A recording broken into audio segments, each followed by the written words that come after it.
Allah Bapa. Ucapan syukur kami panjatkan kepada Dikau ya Tuhan. Disertai permohonan ini, bimbing dan pimpinlah kami dalam perjalanan kami kembali kepada Dikau untuk mencapai kehidupan yang Engkau baharui, satu kehidupan yang layak bersama Dikau Tuhan. Kami berterima kasih Engkau sudah merebut kami, merenggut kami dari segala kehancuran hidup kami. Engkau sudah menolong, Engkau sudah menyatakan keagungan kasih-Mu dalam kami. Ajarkan kami menghargai setiap perbuatan-Mu yang ajaib dalam kami. Sekarang Tuhan kami akan datang dan duduk di bawah kaki Dikau. Ajarkan kami firman-Mu Tuhan. Nyatakan kehendak-Mu dalam setiap pribadi, agar dalam kehidupan kami melakukan dan mengikut Engkau tidak ada suatu keraguan yang bisa membuat kami semakin jauh dari Dikau Tuhan. Tetapi kami merasakan akan hadirat-Mu mendorong kami untuk menyatu dengan pribadi-Mu, menyatu satu dengan yang lain sebagai tubuh yang Engkau sempurnakan saat ini Tuhan. Terima kasih saat pemberitaan firman-Mu, kuasa kegelapan mau mengganggu kami, tetapi kami percaya Engkau ada di sini. Engkau berkuasa mengusir semuanya. Sebab itu kami bersatu hati memanggil nama Engkau buat usirkan segala setan. Di dalam nama Tuhan Yesus Kristus, segala setan kami perintahkan kamu semua dalam nama Yesus, pergi. Darah Yesus yang berkuasa. Terima kasih Tuhan. Terima kasih. Biarlah urapan Roh-Mu yang suci menguasai jalannya pikiran kami, menguasai perhatian kami dan menyatukannya untuk dapat kami menampung keagungan firman-Mu. Terima kasih Tuhan. Berilah pengertian di dalam kami, berikan iman di dalam hati kami untuk kami hidup oleh kuasa firman-Mu. Di dalam nama Tuhan Yesus Kristus kami naikkan doa kami ya Bapa. Haleluya. Amin.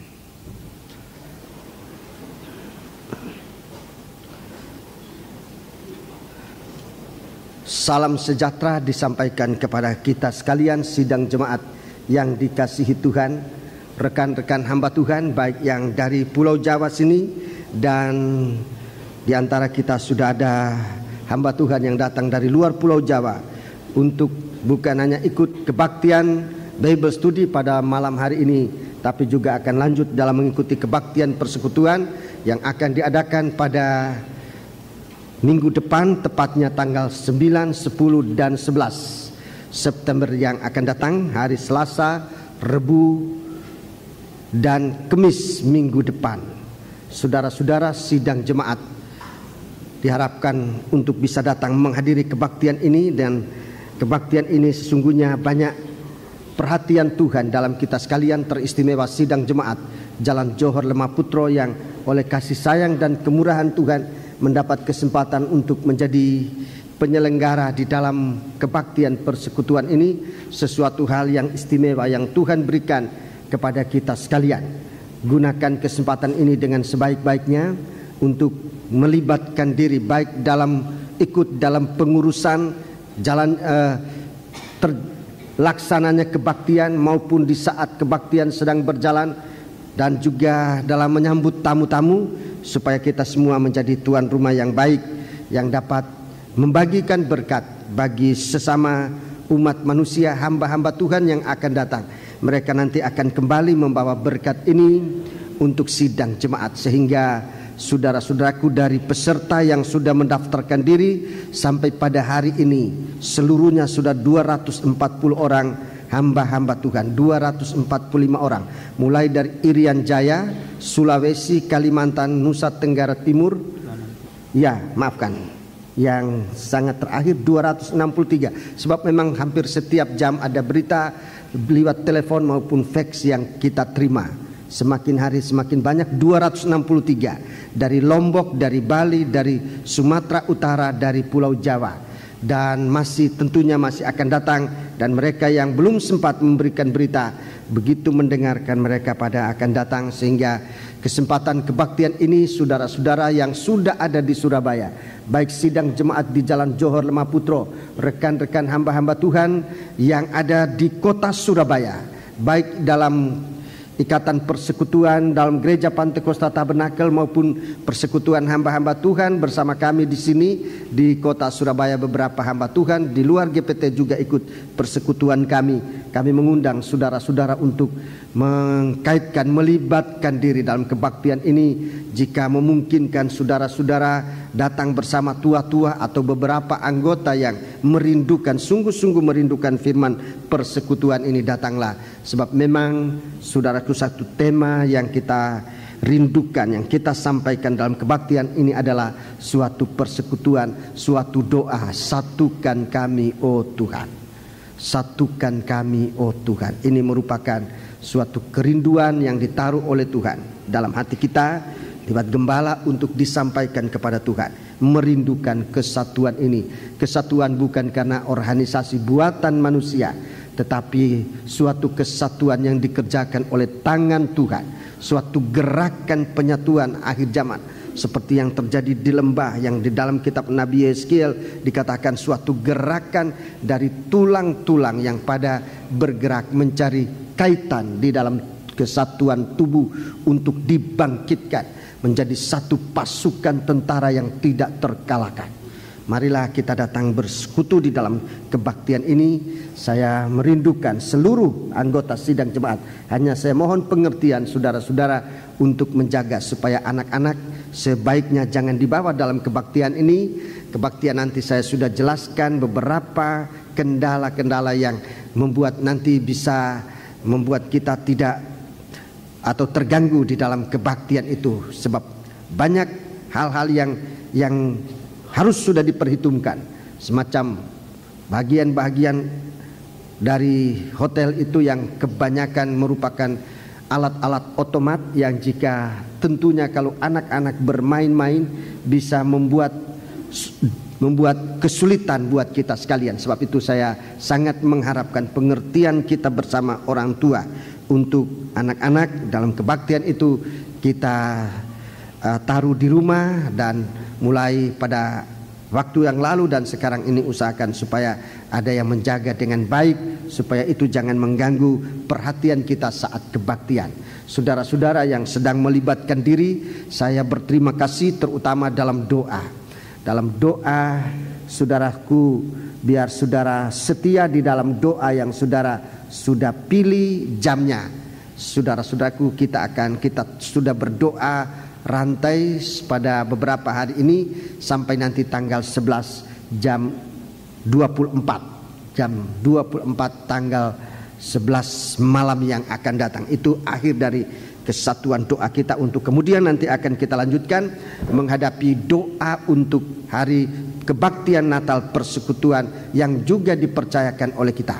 Kita berdoa juga buat para pembicara-pembicara yang Tuhan tetapkan. Kita merindukan pembicara utama adalah Bapak Pendeta Toteis. Dan di hari-hari ini saya melihat suatu gairah untuk dia bisa menyampaikan sesuatu yang Tuhan sudah taruh di hatinya, yang sebenarnya akan disampaikan memang pada tahun ini. Dan sebagaimana kita sama-sama mengetahui, iblis sempat mencegah dan memberikan penyakit yang membuat kita sangat sama-sama bersusah hati pada waktu itu dengan penyakit yang sangat parah, dan perhitungan dokter dia bukan menunda kedatangan ke Indonesia, tapi membatalkan. Dan saya tahu pekerjaan iblis begitu dahsyat untuk jangan berita yang ada di dalam hati orang tua ini disampaikan kepada kita. Tapi oleh kemurahan Tuhan, Tuhan sudah memberikan suatu kemenangan atas rintangan ini, baik menyangkut perkara-perkara teknis perjalanan itu sudah diliwati. Sekarang kekuatan, biar kita tetap berdoa. Saya melihat dari ucapannya dan dari kesiapannya untuk bisa menyampaikan firman bagi kita sekalian. Semuanya tergantung bagaimana kita merindukan firman. Nyatakanlah kerinduan kita kepada Tuhan akan firman-Nya. Tuhan akan menyampaikan kepada kita pesan nasihat-nasihat firman Allah menjelang kedatangan Tuhan yang sudah sangat dekat. Waktu kebaktian ada 5 kali kebaktian, saudara-saudaraku, dan kita akan gunakan untuk bisa memanfaatkan kesempatan ini. Dan 5 kali kebaktian tentunya kita akan manfaatkan semuanya, baik kaum wanita maupun kaum pria. Sebab pada hari Kamis pagi kebaktian kita akan dipisah, bukan bercerai tapi pisah karena kebutuhan pria lain dengan kebutuhan wanita. Dalam kebaktian pagi hari Kamis nanti, kebaktian wanita akan dipimpin oleh Ibu Toteis, sementara kaum pria ada kebaktian sendiri juga di Jalan Johor, ya. Jadi kebaktian ini nanti akan tetap berjalan. Silakan menggunakan 5 kali kebaktian ini dengan sebaik-baiknya. Tuhan sudah mempersiapkan para hamba-hamba Tuhan yang akan tampil dalam menyampaikan firman Tuhan. Puji Tuhan, di dalam Injil Yohanes pasal 3 dikatakan, siapapun yang diutus oleh Tuhan, ialah yang akan menyampaikan firman, dan urapan Roh Kudus itu tidak dibatasi. Saya merindu untuk kita bersama-sama membaca ayat itu supaya kita jangan bersalah di dalam hal ini, memilih-milih siapa hamba Tuhan. Sebab memang ada gejolak yang kelihatan semacam itu di dalam kehidupan beribadahnya anak-anak Tuhan, bukan hanya di gereja ini tapi di gereja mana-mana, pada seluruh kehidupan hamba Tuhan. Kitab Injil Yohanes pasal 3. Injil Yohanes pasal yang ketiga, tolong sebut ayatnya. Ayat 34. Iya, ayat 34. Injil Yohanes pasal 3 ayat 34. Sebab siapa yang diutus Allah? Iya, siapa yang diutus Allah? Dialah yang menyampaikan firman Allah. Dialah yang menyampaikan firman Allah. Karena Allah mengaruniakan rohnya dengan tidak terbatas. Allah mengaruniakan rohnya dengan tidak terbatas. Di dalam Alkitab kita melihat beberapa kejadian ajaib di mana Tuhan berbicara. Dalam Perjanjian Lama kita menemukan cerita bagaimana seekor keledai berbicara kepada tuannya. Dalam Perjanjian Baru kita mendengar bagaimana seekor ayam sempat mengingatkan seorang hamba Tuhan yang dipakai oleh Tuhan. Jadi saudara-saudaraku, siapapun, kalau keledai bisa dipakai oleh Tuhan, ayam bisa dipakai oleh Tuhan, apalagi hamba-hamba Tuhan. Sehingga kita tidak punya hak sedikit pun untuk menghakimi seseorang yang dipilih, diutus oleh Tuhan untuk menyampaikan firman. Saya melihat di dalam kehidupan hamba Tuhan ini, Om dan Tante Toteis, sesuatu yang ada di dalam hati mereka yang ditaruh oleh Tuhan untuk disampaikan kepada kita. Hanya bagaimana sekarang kesiapan kita. Sebab itu saudara-saudara, doa yang saudara naikkan tetap tingkatkan. Di beberapa jam yang saya ikuti doa ini, di beberapa jam itu hanya terdiri dari sedikit orang, 2 atau 3 orang. Saudara-saudaraku, sebab itu saya mohon supaya saudara yang sudah mengambil jam itu jangan mengharap banyak teman yang lain. Anggap seperti pada jam itu hanya saudara yang berdoa. Kalau saudara tidak berdoa, seperti tidak ada yang berdoa. Jadi kalau semua kita berpikir demikian, maka kekompakan ini akan semakin kuat dan kita akan rasakan kekuatan. Kita hanya mempunyai waktu persiapan kurang lebih 10 hari, saudaraku, hal yang belum pernah kita alami sebelumnya.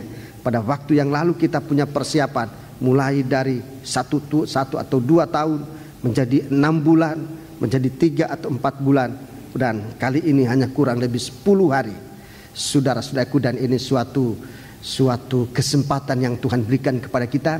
Memang waktu kedatangan Tuhan nanti akan lebih cepat, sekejap mata, hanya sekejap mata. Istilah Indonesia sekejap mata, istilah aslinya atoma, sangkakala terakhir akan dibunyikan di waktu yang sangat singkat, saudara-saudaraku. Dan kita memang dilatih oleh Tuhan untuk cepat tanggap mendengarkan bunyi nafiri, bunyi sangkakala di mana Tuhan akan datang. Bunyi sangkakala itulah firman Tuhan. Biar kita cepat tanggap terhadap firman Tuhan untuk mempersiapkan diri saat kapanpun Tuhan datang. Kita sudah siap. Puji Tuhan. Segala pengorbanan-pengorbanan, saudara-saudaraku, jangan ditunda, tetapi segera saudara nyatakan kalau saudara digerakkan oleh Tuhan untuk mengorbankan apapun juga yang memang masih dibutuhkan di hari-hari ini di dalam rangka pembentukan tubuh Kristus. Sebab akan datang suara yang akan mengatakan segala sesuatu sudah cukup dan tidak lagi ada kesempatan untuk mempersembahkan persembahan itu diterima oleh Tuhan. Sekarang masih belum ada suara itu, tetapi seperti zaman Musa waktu membangun tabernakel, saatnya orang masih mau mempersembahkan persembahan, semua sudah ditolak. Mengapa? Karena bangunan itu sudah selesai. Di saat itu tidak ada suatu korban yang bisa diterima, betapapun besarnya ataupun betapapun kecilnya. Tidak bisa ditempelkan lagi. Semua sudah cukup lengkap. Di dalam Alkitab dikatakan pekerjaan firman itu tidak perlu ditambah, tidak perlu dikurangi. Kalau kita sampai pada saat itu, saudara-saudaraku, korban sekecil apapun juga tidak bisa diterima. Korban sebesar apapun juga pun tidak bisa diterima. Sebab segala sesuatu sudah lengkap. Sementara kita masih ada kesempatan untuk mempersembahkan apapun juga, harta benda, pikiran, tenaga, waktu kita, gunakanlah dengan sebaik-baiknya. Puji Tuhan. Sekarang kita akan masuk dalam pemberitaan firman Tuhan. Saya akan menyampaikan salam sejahtera dan selamat berbahagia dalam menerima sabda Tuhan dalam nama Tuhan Yesus Kristus. Kitab Wahyu pasal 9, sangkakala yang ke-6. Kitab Wahyu pasal 9, sangkakala yang ke-6. Sangkakala yang ke-6 adalah kematian, merupakan upah dosa. Pasal 9 ayat 1 sampai dengan 12, sengat dosa. Ayat 13 sampai dengan ayat 21, maut. Maut itu adalah upahnya dosa. Karena upah dosa itulah maut atau kematian. Itu upahnya dosa. Mari kita akan membaca bagian ayat ini, dan saudaraku, ini untuk kedua kali kita mengikuti pembacaan ini. Ikutilah pembacaan dengan baik dan dengan saksama. Saya minta tolong saudara Yakub untuk membacakan dengan baik untuk sidang jemaat. Mari. Lalu malaikat yang ke-6 meniup sangkakalanya, dan aku mendengar suatu suara keluar dari keempat tanduk misbah emas yang di hadapan Allah. Iya, tanduk keempat, tanduk misbah emas. Jadi dalam pasal 8, pasal 9 ini kita lihat gerakan doa, suatu gerakan doa. Dalam pasal 8, di sekitar pedupaan emas ini ada suatu ketenangan yang luar biasa. Ada suatu ketenangan selama setengah jam. Suatu ketenangan yang luar biasa. Kemudian di bumi terjadi suatu guncangan dasar. Guncangan yang hebat. Bumi ini diguncangkan. Langit pun diguncangkan. Perkataan bumi dan langit, saudara-saudaraku, perkataan bumi dan langit di dalam kitab Wahyu jelasnya, tepatnya pasal 12. Itu bicara tentang anak Tuhan dan orang dunia. Hei bumi, hei langit, dalam pasal 12 ya. Dalam pasal 12 langit itu bicara tentang anak-anak Tuhan, bagikan bintang-bintang di langit. Ada suatu guncangan. Sekarang ini yang diguncangkan bumi, itu keadaan duniawi, keadaan bumi ya, itu diguncangkan. Tapi memang satu kali suatu iblis ini akan adakan peperangan di langit, di surga. Itu suatu guncangan. Tapi setan akan kalah, dan kalahnya setan itu dia akan dilemparkan ke bumi. Itu waktunya sangat singkat sekali. Wahai orang di bumi, sebab iblis akan turun dengan geramnya yang dahsyat. Nanti akan dibahas pada pasal yang ke-12, sekarang belum. Saya hanya tunjukkan tentang guncangan yang terjadi di bumi dan di langit. Dan kalau kita bersama Tuhan, guncangan di langit ini saudara-saudaraku, akan bukan menjatuhkan kita, tapi untuk lebih meneguhkan kita.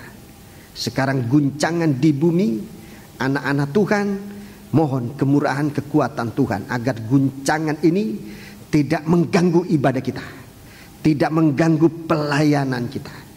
Memang iblis akan coba mengguncangkan ibadah dan pelayanan kita, tapi sesungguhnya guncangan ini saudara-saudaraku untuk menguji kita. Memang akan Tuhan izinkan terjadi suatu guncangan untuk melihat siapa yang terpilih itu, siapa yang tetap. Dan satu waktu nanti kita akan ditempatkan oleh Tuhan dalam kota yang beralas, kota yang punya fondasi yang tidak terguncangkan. Jadi kita lihat di sini di dalam Fatsal yang ke-9 ayat 13, dari keempat tanduk mezbah keluar suara. Ayat 14. Dan berkata kepada malaikat yang keenam yang memegang sangkakala itu, lepaskanlah keempat malaikat yang terikat dekat sungai besar Efrat itu. Ya, sungai besar Efrat. Ada 4 sungai di Taman Eden. Ada 4 sungai di Taman Eden: Pison, Gihon, Efrat, dan Tigris. Di dalam peta dunia sekarang yang masih terpampang adalah 2 sungai, Efrat dan Tigris. Kedua-duanya di negara Irak sekarang. Irak. Itu secara peta dunia ada di situ. Entahkah ada hubungannya dengan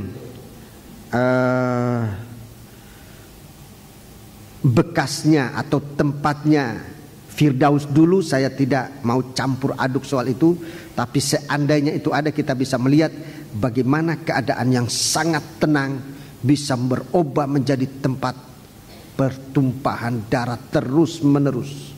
Entah sudah berapa tahun, sejak zaman Babel sampai pada hari ini. Jadi kita melihat kalau suasana Firdaus ini diangkat dari suatu kehidupan, maka kehidupan yang tadinya tenang dan bahagia akan menjadi suatu tangisan. Di sini kita melihat bahwa di tepi sungai Efrat ini terikat 4 malaikat. 4 malaikat, semua merupakan malaikat peperangan, penumpahan darah. Malaikat peperangan, penumpahan darah. Kita baca ayat yang ke-14, ulangi. Dan berkata kepada malaikat yang keenam yang memegang sangkakala itu, lepaskanlah keempat malaikat yang terikat dekat sungai besar Efrat itu. Ya, terus? Maka dilepaskanlah keempat malaikat yang telah disiapkan bagi jam dan hari, bulan dan tahun untuk membunuh sepertiga dari umat manusia. Ya, jadi untuk penumpahan darah. Ini orang yang mahir dalam menumpahkan darah dengan mesin perang yang dahsyat, yang hebat. Saudara-saudaraku, yang dalam perang Teluk yang lalu, saudaraku, ini senjata biologi sempat menggegerkan, menakutkan umat manusia. Ini senjata entah bagaimana bentuk rupanya, tetapi sudah menggegerkan manusia. Kalau ini dilepaskan, memang suatu kematian massal sedang menantikan masyarakat dunia ini.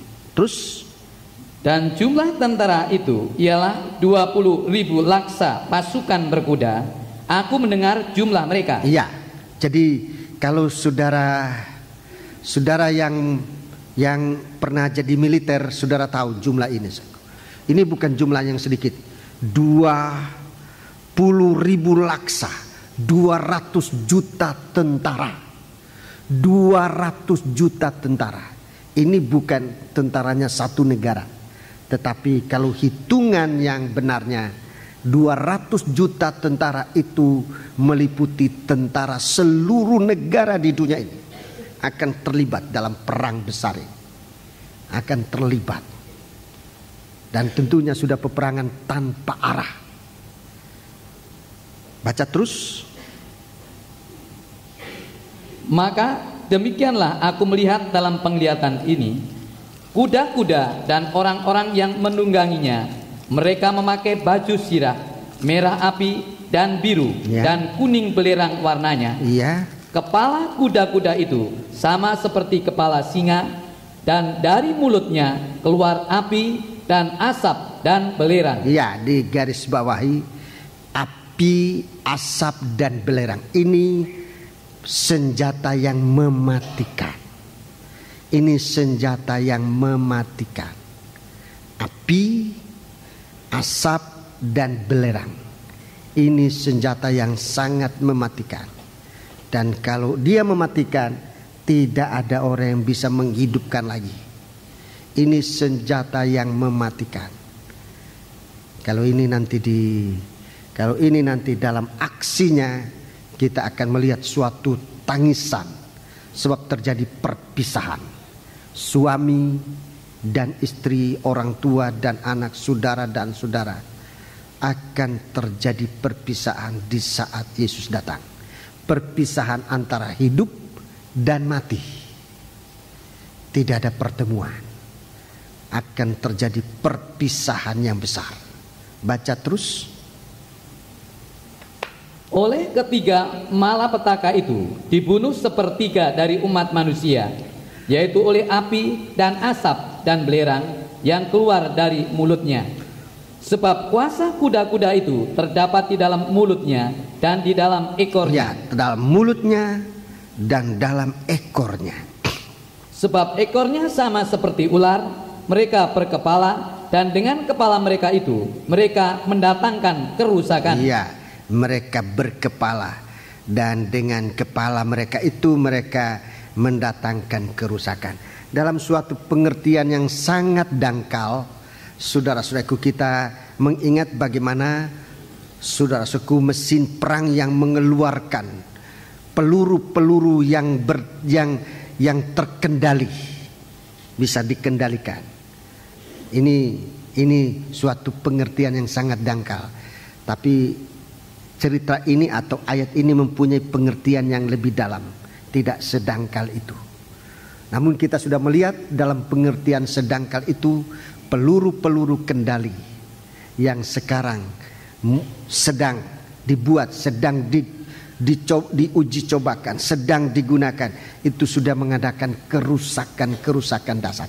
Itu sekali lagi saya katakan, itu pengertian yang sangat dangkal. Bukan sedalam itu pengertian. Masih jauh lebih dalam dari itu. Yang kita harus lihat dalam urapan Roh Kudus untuk melihat kerusakan yang dahsyat, yang hebat, yang nanti akan dikerjakan oleh si pembinasa ini. Ayat 20. Tetapi manusia lain yang tidak mati oleh malapetaka itu tidak juga bertobat dari perbuatan tangan mereka. Terus mereka tidak berhenti menyembah roh-roh jahat dan berhala-berhala dari emas dan perak, dari tembaga, batu dan kayu, yang tidak dapat melihat atau mendengar atau berjalan. Dan mereka tidak bertobat daripada pembunuhan, sihir, percabulan dan pencurian. Terima kasih sampai di sini. Jadi kita lihat di sini saya bahwa akibat dari semua ini justru dikatakan tidak ada lagi kesempatan untuk bertobat. Tidak ada kesempatan untuk bertobat. Di saat itu juga nanti anak Tuhan tidak dapat lagi berbuat dosa. Jadi ada dua keadaan yang sangat bertentangan di hari itu. Anak Tuhan yang sudah sempat menjadi anak Tuhan, yang dikuasai, dilahirkan baru oleh Tuhan, di saat itu tidak dapat lagi berbuat dosa. Tidak dapat lagi berbuat dosa. Sebab anak-anak Tuhan itu sudah terdiri dari benih ilahi, dari zat ilahi. Anak-anak Tuhan itu bukan lagi dari lebu tanah seperti tubuh kita sekarang yang gampang berbuat dosa, tetapi sudah dari zat ilahi.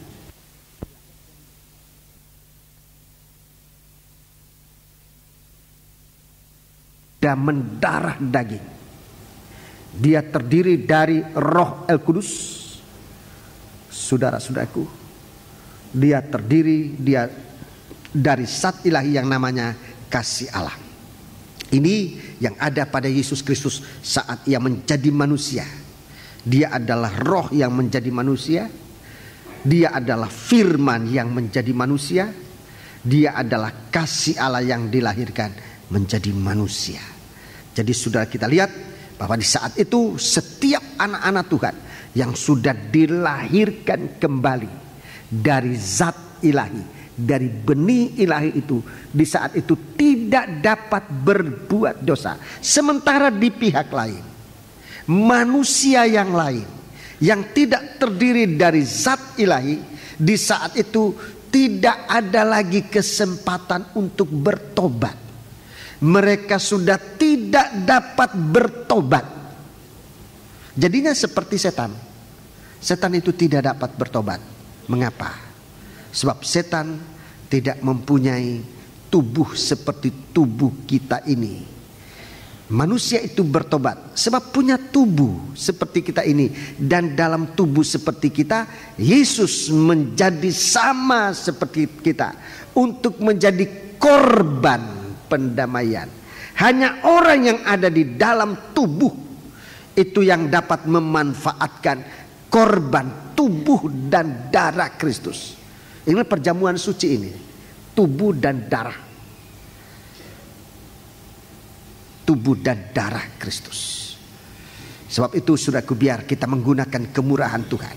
Rasul Paulus dalam surat Roma pasal 2 ayat 4 dia katakan, tidakkah kamu tahu kemurahan Allah membawa kamu kepada pertobatan. Sebab itu biar kita gunakan kesempatan sebaik-baiknya.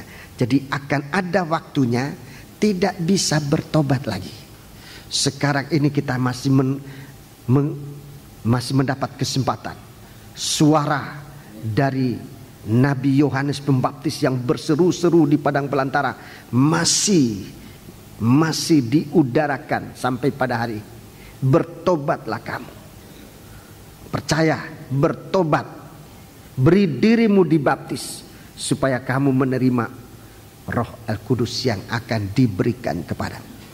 Jadi ini suara di zaman Nabi Yohanes dilanjutkan oleh para rasul-rasul. Seruan pertobatan ini. Seruan pertobatan ini disampaikan oleh para hamba-hamba Tuhan. Di desa-desa, di gunung-gunung, di mana-mana di dalam kota. Suara untuk memanggil manusia ini bertobat. Akan datang saatnya suara ini tidak didengar lagi.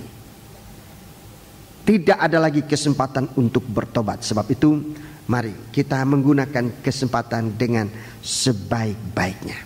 Saya akan kembali kepada pokok utama dari bahagian ini, yaitu kematian. Yaitu kematian. Ini pokok inti dari ayat atau sangkakala ke-6 ini. Sangkakala ke-6 ini bicara tentang kematian dan tidak ada kesempatan bertobat. Dalam sebuah ayat Tuhan katakan, jangan takut kepada orang yang hanya bisa membunuh tubuh dan sesudah itu dia tidak bisa berbuat apa-apa. Tapi takutlah kepada Dia yang setelah bisa membunuh tubuh juga berkuasa untuk menghukum. Kita perhatikan di sini bagaimana Tuhan ini datang kepada kita untuk di dalam doa merupakan mezbah emas yang dari Allah. Itu kesempatan untuk kita bukan hanya hidup, tetapi memiliki hidup yang tenang bersama dengan Tuhan. Mari. Jadi ada 4 malaikat terikat dekat sungai besar Efrat. Saya tidak mau gegabah untuk menunjukkan malaikat-malaikat ini, tapi kita terus berdoa. Sebab kalau disebutkan mereka itu sudah ada waktu, jamnya sudah ditentukan, harinya sudah ditentukan, bulannya sudah ditentukan, tahunnya sudah ditentukan untuk membunuh manusia. Mereka inilah pembunuh manusia, malaikat maut. malaikat maut, saudara-saudaraku, yang akan membunuh umat manusia di bumi ini. Dan kematian ini, saudara-saudaraku, kematian yang dahsyat, merupakan perpisahan antara hidup dan mati, antara yang hidup dan yang mati. Jadi kematian di sini bukan kematian biasa, bukan kematian biasa yang kita lihat ada orang mati kemudian dimasukkan dalam peti mayat, peti jenazah, kemudian dimakamkan di tempat pemakaman. Bukan kematian itu yang disebutkan di sini, tapi kematian dalam arti perpisahan antara terang dan gelap, antara mati dan hidup, antara selamat dan hukuman. Ini suatu perpisahan besar. Jadi jangan mengentengkan sesuatu yang memang sangat penting ini. Dan saudara-saudara, kita lihat bahwa keempat malaikat ini punya senjata. Punya senjata untuk menyerang, tapi juga punya senjata untuk bertahan. Mereka memakai baju sirah, ya, merah api, biru dan kuning belerang warnanya. Jadi punya senjata baik untuk bertahan maupun untuk menyerang. Dan kita lihat senjata atau mesin perang dari keempat malaikat ini benar-benar kuat. Senjata pertahanannya kebal sama sekali kebal, saudara. Bagaikan baju sirah yang tidak bisa dirobohkan oleh senjata buatan manusia. Jadi tidak bisa dikalahkan oleh senjata apapun juga buatan manusia, kecuali oleh senjata Allah. Dia punya kecepatan, disebutkan kuda ini suatu kekuatan dan kecepatan.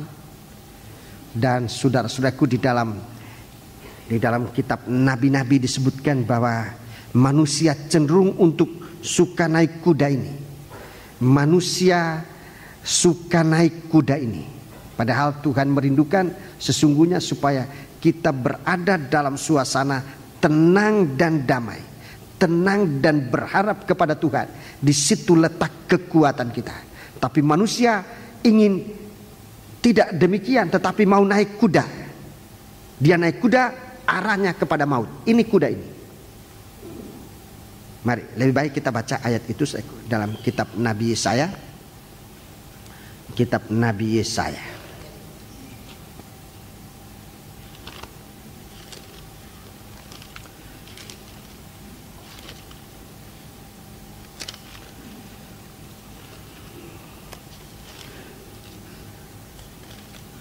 Kita membaca kitab Nabi Yesaya Fatsal yang ke-30, ya. Kitab Nabi Yesaya Fatsal yang ke-30. Betul. Kitab Nabi Yesaya Fatsal yang ke-30. Kita membaca ayat 15. Jadi di saat-saat ini kuda ini sedang ditawarkan oleh setan, oleh keempat malaikat ini. Sedang ditawarkan. Dia sedang mengumpulkan, dia sedang merekrut, sedang melatih tentara-tentara yang dahsyat, yang hebat. Mari, ayat 15. Sebab beginilah firman Tuhan Allah, ya, yang Maha Kudus, Allah Israel, dengan bertobat dan tinggal diam, kamu akan diselamatkan. Ya, ini dengan bertobat dan tinggal diam, kamu diselamatkan. Dalam tinggal tenang dan percaya, terletak kekuatanmu. Terletak kekuatanmu. Terus, tetapi kamu enggan. Tetapi kamu enggak mau. Kamu enggan. Jadi saat kesempatan masih bisa bertobat, manusia memilih tidak mau bertobat. Nanti di saat saudara-saudara kita lihat kesempatan manusia tidak bisa lagi bertobat, penyesalan datang tetapi tidak berguna lagi. Sekarang ini ayat 16. Kamu berkata, ya, bukan. Kami mau naik kuda dan lari cepat. Kami mau naik kuda dan lari cepat. Terus, maka kamu akan lari dan lenyap.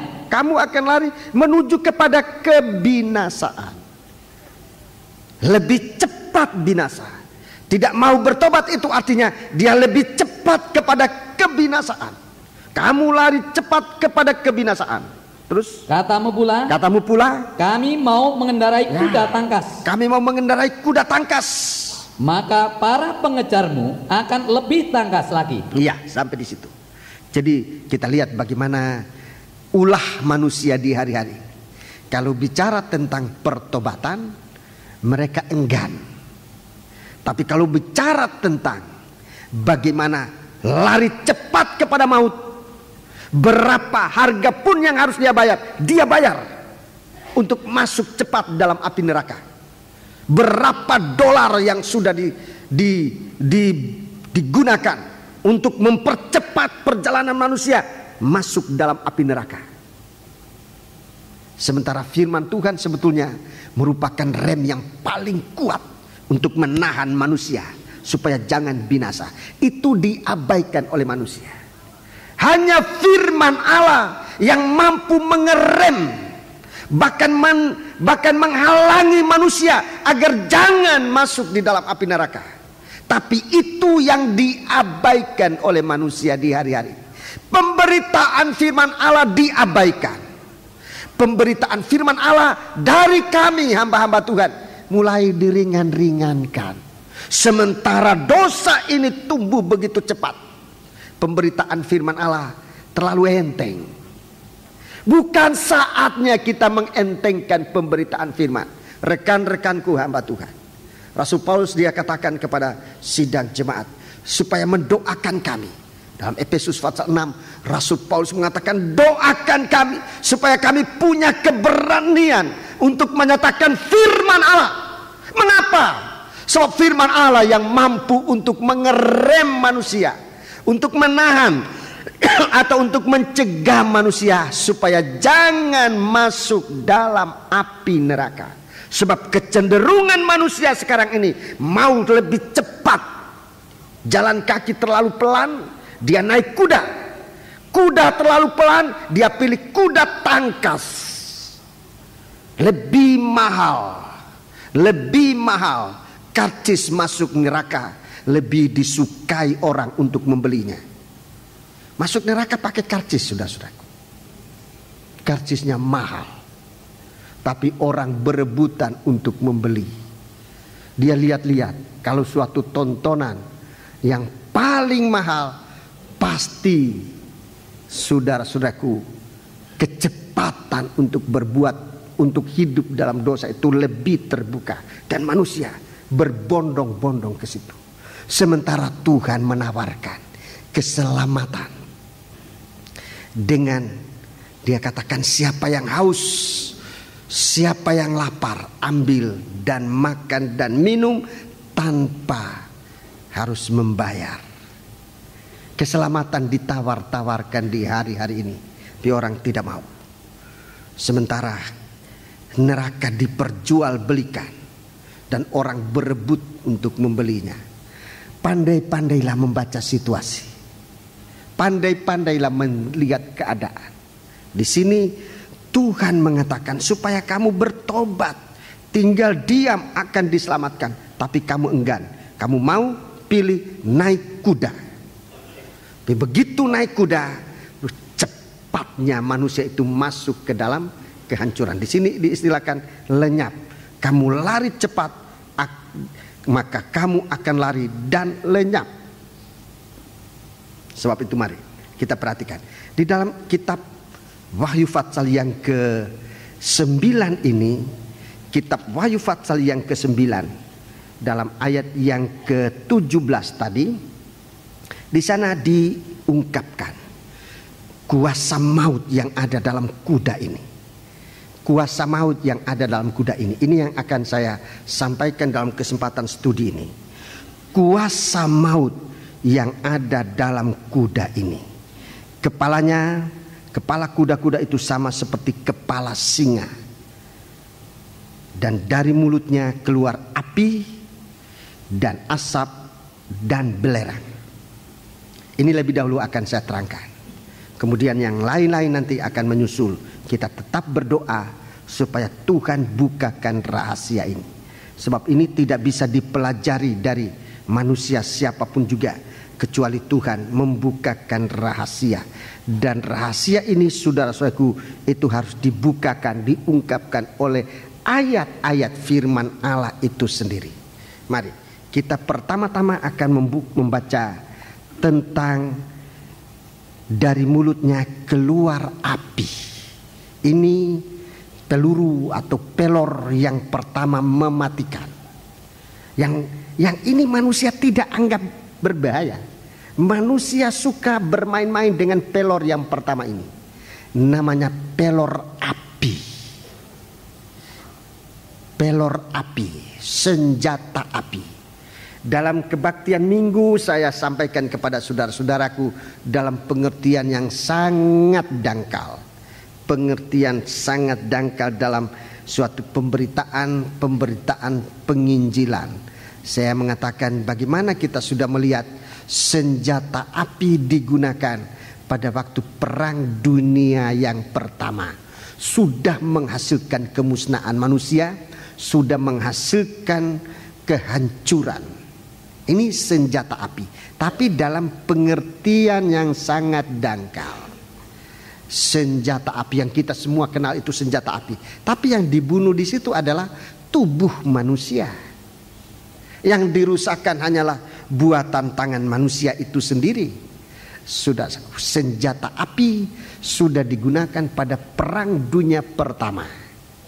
Senjata asap perang dunia kedua diakhiri dengan bom atom yang menghasilkan suatu asap yang membumbung bagaikan jamur raksasa di atas raksasa, di atas kota Hiroshima dan Nagasaki, sudah membinasakan manusia.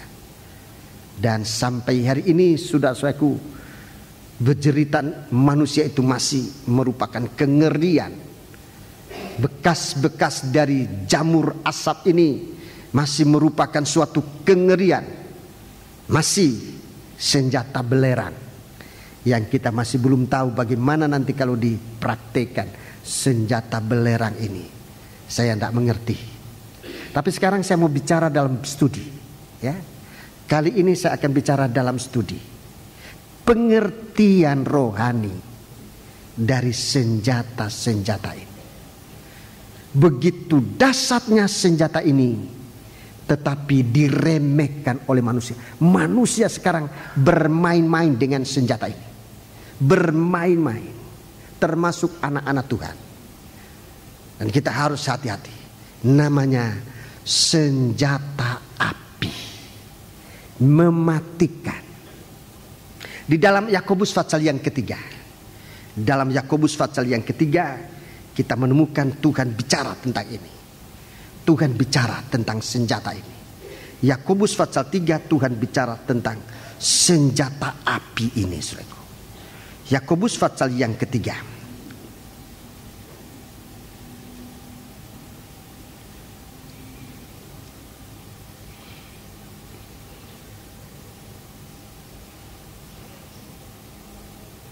Ayat yang kelima, mulai ayat kelima kita baca. Ikuti pembacaan ini dengan saksama, ya.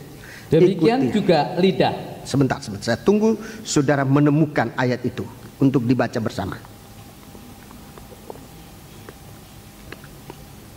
Baca. Demikian juga lidah. Iya. Walaupun suatu anggota kecil dari tubuh, namun dapat memegahkan perkara-perkara yang besar. Lihatlah, betapapun kecilnya api, ia dapat membakar hutan yang besar. Ya, jadi senjata-senjata maut ini jangan sudah lihat ukuran besar kecilnya, saudaraku. Senjata atom itu bahagian yang kecil, tetapi sudah merupakan suatu kekuatan inti yang pernah memporak-perandakan dunia pada zaman perang dunia. Itu secara pengalaman manusiawi kita lihat. Itu senjata yang kelihatan kecil, atom yang oleh mata telanjang tidak bisa melihat, begitu kecil. Di sini Tuhan tunjukkan lidah betapa kecilnya pun, tapi ia dapat. Lidah walaupun suatu anggota kecil dari tubuh, namun dapat memegahkan perkara-perkara yang besar. Lihatlah betapa kecilnya api, ia dapat membakar hutan yang besar. Tidak cukup, tidak perlu api yang besar untuk membakar hutan. Cukup satu batang korek api. Cukup puntung rokok yang dibuang ke semak dapat membinasakan hutan yang besar. Mari kita baca terus ayat 6. Lidah pun adalah api. Lidah adalah api. Ia merupakan suatu dunia kejahatan. Ya, ia merupakan dunia kejahatan. Dan mengambil tempat di antara anggota-anggota tubuh kita, Ya. sebagai sesuatu yang dapat menodai seluruh tubuh. Perhatikan, garis bawahi, lidah itu bisa menodai seluruh tubuh.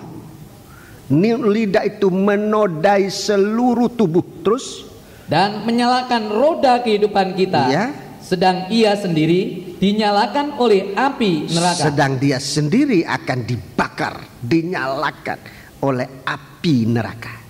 Jadi api lidah yang ada pada lidah ini ada hubungannya dengan api neraka. Oh, saudara-saudaraku, mari baca terus.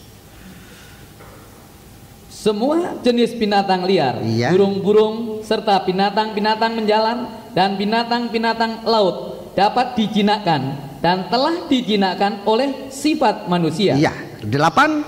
Tetapi tidak seorang pun yang berkuasa menjinakkan lidah. Tidak seorang pun yang dapat menjinakkan lidah. Ia adalah sesuatu yang buas, Dia adalah sesuatu yang buas, yang tidak terkuasai, yang tidak terkuasai. dan penuh racun yang Ya, mematikan. Alkitab mengatakan lidah itu mematikan, penuh racun yang mematikan.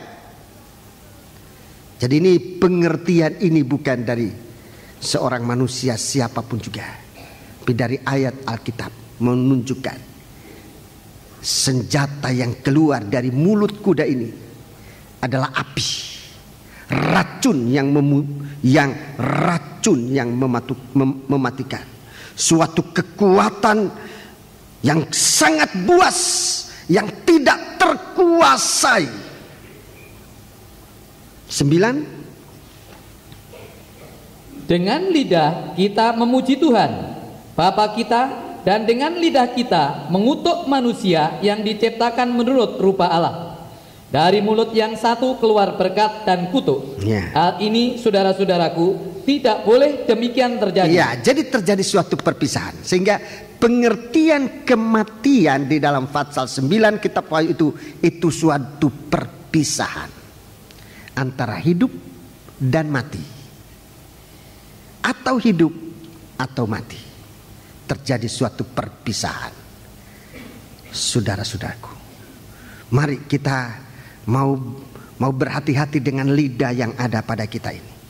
Mari kita sangat berhati-hati dengan lidah ini. Sebab dosa perkataan ini bisa membawa manusia kepada maut. Mari kita manfaatkan lidah ini. Di suatu waktu saya ingat saya menyampaikan dalam sidang jemaat. Di waktu kecil kita belajar berbicara, tapi waktu besar mari kita belajar diam.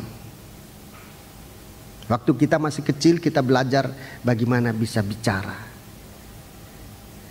Bagaimana kita diajar, begitulah kita berbicara.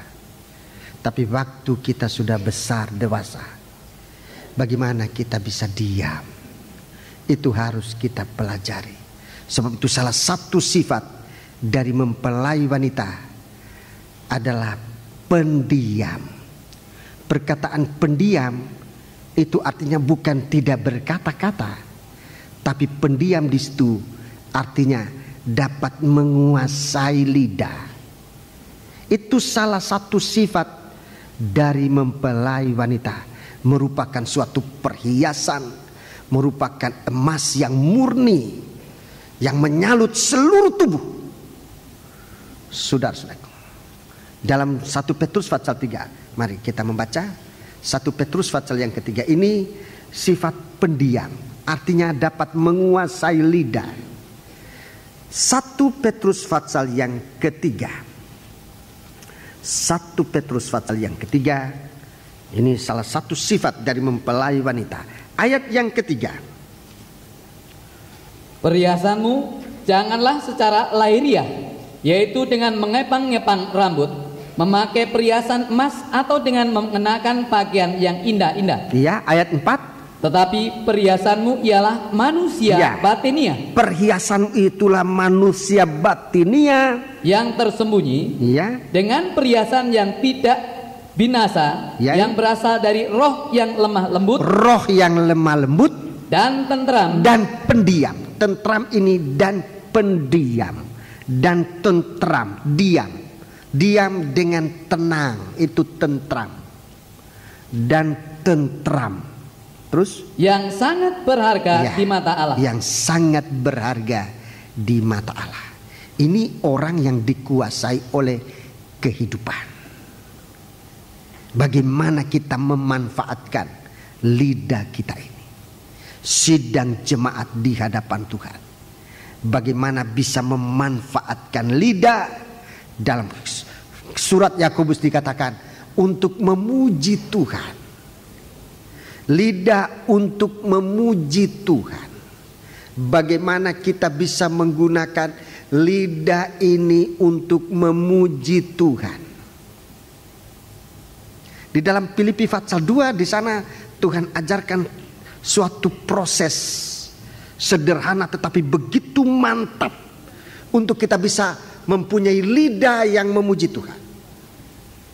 Dalam Filipi pasal 2 Tuhan ajarkan bagaimana kita dapat menggunakan lidah untuk memuji Tuhan. Yang Rasul Yakobus mengatakan lidah itu bisa dipakai memuji Tuhan, bisa dipakai untuk mengutuki orang, dan hal ini tidak boleh terjadi.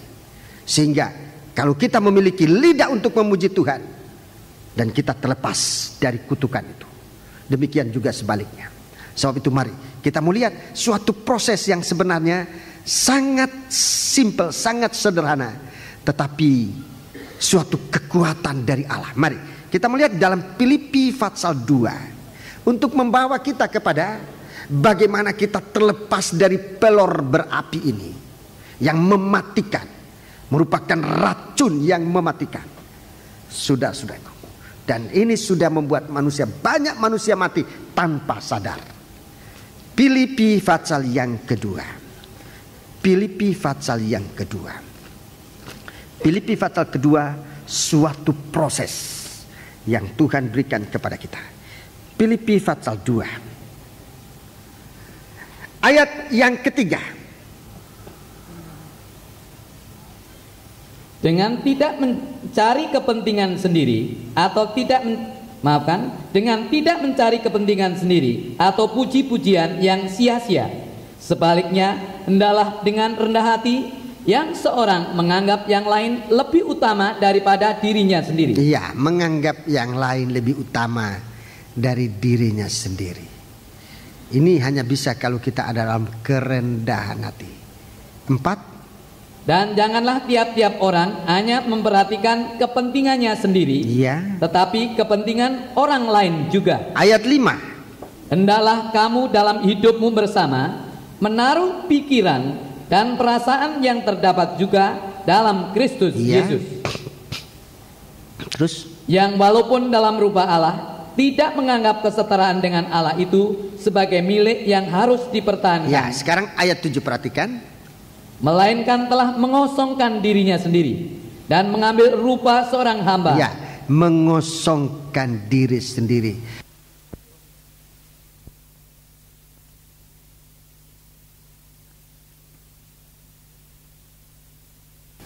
Saudaraku, mengambil rupa seorang hamba dan menjadi sama dengan manusia. Iya, terus. Dan dalam keadaan sebagai manusia, ia telah merendahkan dirinya dan taat sampai mati, bahkan sampai mati di kayu salib. Iya, terima kasih. Jadi ini proses pertama, menyatu dengan Tuhan. Tidak sulit untuk kita bisa menghargai orang lain kalau kita menyatu dengan Tuhan. Tidak sulit untuk taat dan dengar-dengarkan pada Tuhan kalau kita menyatu dengan Tuhan. Tidak sulit. Tidak sulit untuk kita masuk dalam pengalaman salib sekalipun kalau kita menyatu dengan Tuhan. Jadi lebih dahulu kita menyatu dengan Tuhan. Satu dalam pengalaman kematiannya, satu dalam pengalaman kebangkitannya, satu pula nanti dalam pengalaman kemuliaan. Ini proses pertama. Kalau kita mau lidah kita ini dipakai nanti untuk memuji Tuhan, menyatu dengan Tuhan. Tuhan sedang memproses kehidupan kita di dalam tubuhnya, di dalam tubuhnya, di dalam kesatuan anak-anak Tuhan. Ini tubuh Kristus. Di dalam masuk dalam kesatuan anak-anak Tuhan, Tuhan sedang memproses kita, saudara-saudaraku, untuk bisa hidup oleh Dia. Sekarang ayat yang ke-9. Jadi yang pertama, menyatu dengan Tuhan. Itu nomor 1. Menyatu dengan Tuhan. Bagaimana kita bisa menyatu dengan Tuhan di dalam tubuh Kristus? Menyatu dengan Tuhan di dalam tubuh Kristus. Tadi disebut jangan menganggap orang lain lebih rendah, tapi orang lain lebih tinggi, lebih utama, lebih penting.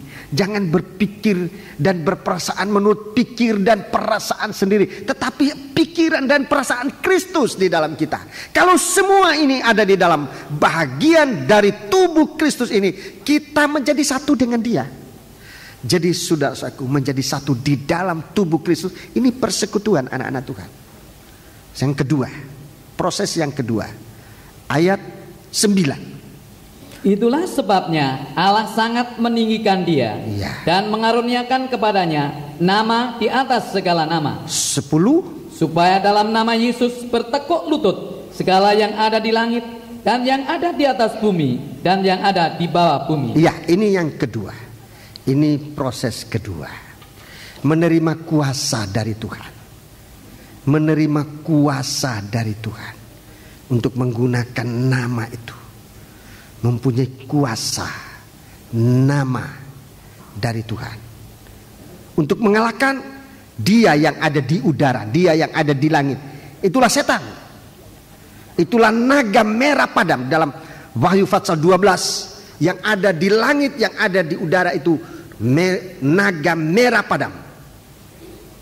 Kemudian yang ada di atas bumi, binatang yang keluar dari bumi, Wahyu 13, itu nabi palsu. Itu nabi palsu. Naga itu adalah setan. Binatang yang keluar dari bumi itu di dalam Wahyu 13 itu nabi palsu. Kemudian dan yang ada di bawah bumi, dari dalam air, itulah antikris. 3 serangkai seteru yang membawa manusia suka berbuat dosa. Setan, antikris, nabi palsu. Ini tidak bisa dikalahkan dengan senjata buatan manusia. Hanya senjata rohani yang dapat mengalahkan. Saya tunjukkan ayatnya, saudara taruh tanda dulu dalam Filipi 2 ini, supaya karena ini studi saya harus menunjukkan ayatnya. Saudara-saudaraku, mari saya mohon kesabaran saudara. Sekalipun ayat-ayat ini saudara sudah tahu, tetapi saya lebih baik tunjukkan. Musuh yang pertama yang ada di langit, Wahyu 12 ayat yang ketiga. Wahyu 12 ayat yang ketiga. Maka tampaklah suatu tanda yang lain di langit. Di langit. Dan lihatlah seekor naga merah padam yang besar, berkepala 7 dan bertanduk 10, dan di atas kepalanya ada 7 mahkota. Kalau kita mau menyatu dengan Tuhan, ini yang dapat mengalahkan baik yang ada di langit. Musuh yang ada di langit ini naga merah padam. Dalam ayat 9, ayat 9, ayat 9.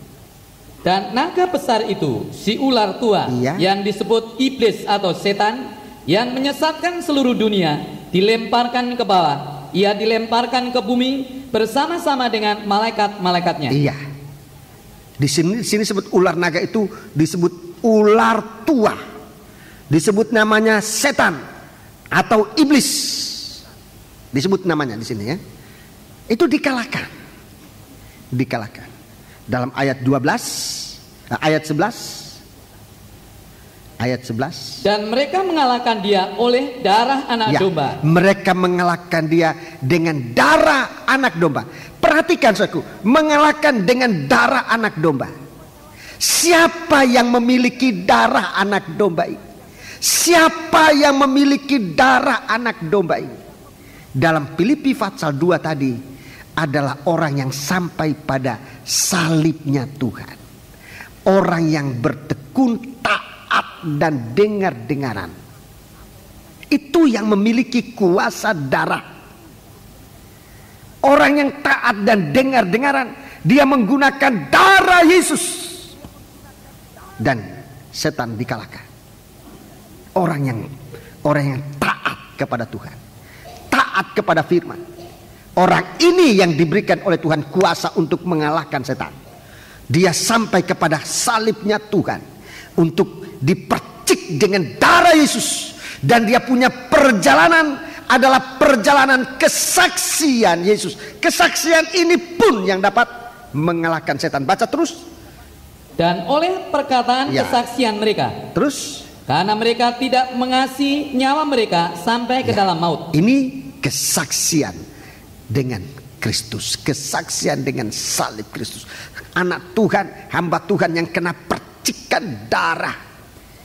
Anak Tuhan yang kena percikan darah itu anak Tuhan yang dapat menggunakan kuasa darah. Kalau anak Tuhan, hamba Tuhan yang takut pengalaman kematian, takut kena percikan darah, dia tidak mempunyai kuasa darah anak domba Allah. Di satu waktu pengikut-pengikut coba mengusir setan. Tapi setan itu bicara, Yesus aku kenal, Paulus aku tahu, kamu ini siapa? Setan itu saudara-saudaraku menyerang mereka. Jadi untuk menggunakan darah ini, menggunakan kuasa darah untuk mengalahkan setan ular naga merah padam, merah padam, setan atau disebut juga iblis. Itu pengaruh kuasa darah. Punya pengalaman dengan darah. Dengan kematian bersama Yesus. Kalau saya menasihati para murid-murid yang sudah diutus melayani Tuhan, mereka mengirim surat dan bertanya bagaimana. Aku ini sulit om dalam pelayanan ini. Saya sering mengatakan kepada mereka, kalau kamu berada dalam pengalaman sulit, pengalaman kematian bersama Yesus, kamu sudah berada pada jalan yang benar. Lanjutkan. Dan benar mereka mengalami suatu kemenangan. Jadi ini kita lihat saja. Musuh yang ada di langit harus dikalahkan. Tuhan mempercayakan namanya. Tuhan mempercayakan darah ini untuk mengalahkan setan ini. Kemudian pasal 13 ayat 1. Pasal 13 ayat 1. Ini musuh yang ada di bawah langit, di bawah bumi, itu dari air. Ayat 1. Lalu aku melihat seekor binatang buas keluar dari dalam laut, bertanduk 10 dan berkepala 7. Di atas tanduk-tanduknya terdapat 10 mahkota, dan pada kepalanya tertulis nama-nama hujat. Tertulis nama-nama hujat. Ini musuh yang kedua. Musuh yang ada di bawah bumi itu dari air, dari laut. Ini antikris. Ini antikris. Kekuatannya adalah keuangan. Dunia sedang diguncang masalah keuangan. Antikris mau menancapkan kukunya. Sebab itu kekuatan dari antikris, keuangan. Mari kita bersama-sama datang kepada Tuhan untuk mohon pertolongan Tuhan. Sebab ini seteru. Dia tidak hanya mengguncang ekonomi. Bukan itu tujuan akhirnya. Tujuan akhirnya adalah supaya lidah kita menyangkal Tuhan. Saya ulangi. Kalau antikris sekarang ini mengguncang ekonomi dunia, maksudnya bukan supaya ekonomi dunia ini guncang atau kacau. Bukan itu tujuan akhirnya.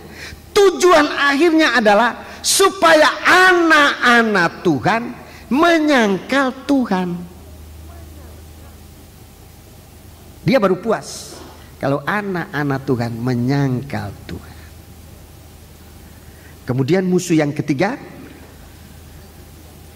ayat 11. Dan aku melihat seekor binatang buas lain keluar dari bumi. Dari dalam bumi.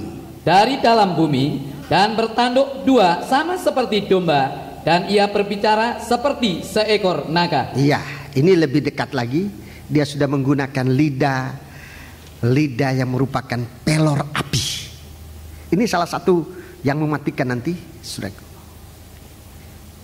Lidah dari nabi palsu ini mematikan.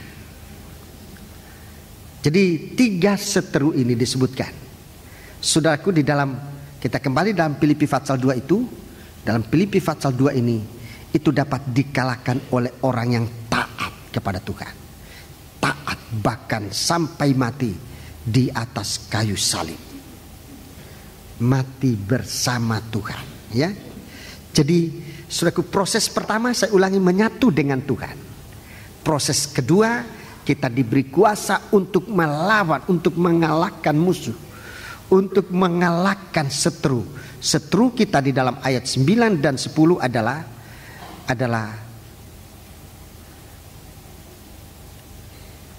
dalam ayat 10, supaya bertekuk lutut segala yang ada di langit. Bertekuk lutut itu artinya kalah. Itu bertekuk lutut segala yang ada di langit, segala yang ada di bawah bumi, di atas bumi, dan yang ada di bawah bumi, di langit, di laut maupun di darat. Itu dikalahkan. Setan, nabi-nabi palsu, dan antikris dikalahkan. Kalau ini dikalahkan, saudaraku, kalau seteru itu dikalahkan, baru kita sampai ayat yang ke-11. Ayat yang ke-11. Dan segala lidah mengaku. Baru lidah ini bisa mengalirkan air kehidupan. Dan segala lidah mengaku Yesus Kristus adalah Tuhan, bagi kemuliaan Allah Bapa. Baru lidah ini bisa mengaku. Kalau tidak, saudara bisa baca di dalam Wahyu 12 dan 13. Bagaimana ulah 3 macam binatang buas ini. Itu untuk menghujat. Lidah ini digunakan untuk menghujat. Jadi proses ini. Jadi kalau kita nanti akan masuk dalam kebaktian persekutuan, ini bukan sekedar acara tahunan atau bulanan atau kuartalan. Tetapi ini kebutuhan gereja Tuhan menjelang hari Tuhan, di mana seteru ini akan tampil. Kita tidak bisa nanti akan memuji Tuhan. Lidah kita tidak akan bisa berseru haleluya. Tidak bisa. Mengapa? Sebab lidah ini dikuasai oleh seteru, oleh setan, oleh nabi palsu, oleh antikris. Lidah ini harus dibebaskan dari seteru. Lidah manusia ini harus dibebaskan dengan kuasa Allah. Dan baru dengan demikian, waktu Yesus datang, lidah inilah yang akan berseru haleluya, haleluya. Sebab Tuhan kita telah menjadi raja. Lidah-lidah ini bukan lidah yang tidak bebas, lidah yang sudah bebas. Jadi prosesnya, saya ulangi, menyatu dalam tubuh Kristus, menyatu di dalam tubuh Kristus dan dengan Kristus. Ini ada 2 istilah yang tidak sama. Menyatu di dalam tubuh Kristus, ini kesatuan kita satu dengan yang lain. Tetapi menyatu dengan Kristus, ini persekutuan tubuh dan kepala. Tubuh itulah gereja, kepala itulah Kristus. Kita hanya bisa menyatu dengan Kristus kalau kita ada kesatuan di dalam tubuh Kristus. Kita hanya bisa bersekutu dengan Tuhan sebagai kepala jikalau kita menyatu di dalam tubuh Kristus. kita tidak boleh tercerai-berai. Itu sebabnya kerinduan kita bersama. Dalam kebaktian kesatuan itu kita nyatakan dalam suatu doa singkat. Satukan kami, oh Tuhan. Satukan kami, oh Tuhan. Itu lebih dari kekayaan. Itu lebih dari apapun juga. Sebab dalam kesatuan dalam tubuh Kristus, di sana kita menemukan kehidupan yang sesungguhnya. Haleluya. Jadi kebaktian ini sudah apapun bentuknya. Apapun bentuknya. Kalau arahnya kepada kesatuan tubuh Kristus, tidak usah kita ragukan. Tidak usah ragu. Kalau kebaktian ini mengarah kepada kesatuan tubuh Kristus, tidak usah diragukan. Tidak usah meragukan si A, si B, tidak usah ragu terhadap satu dengan yang lain. Tapi biarlah kita menempatkan yang lain itu lebih utama daripada siapa, daripada diri kita sendiri. Mengosongkan diri seperti Kristus, menyatu di dalam tubuh Kristus.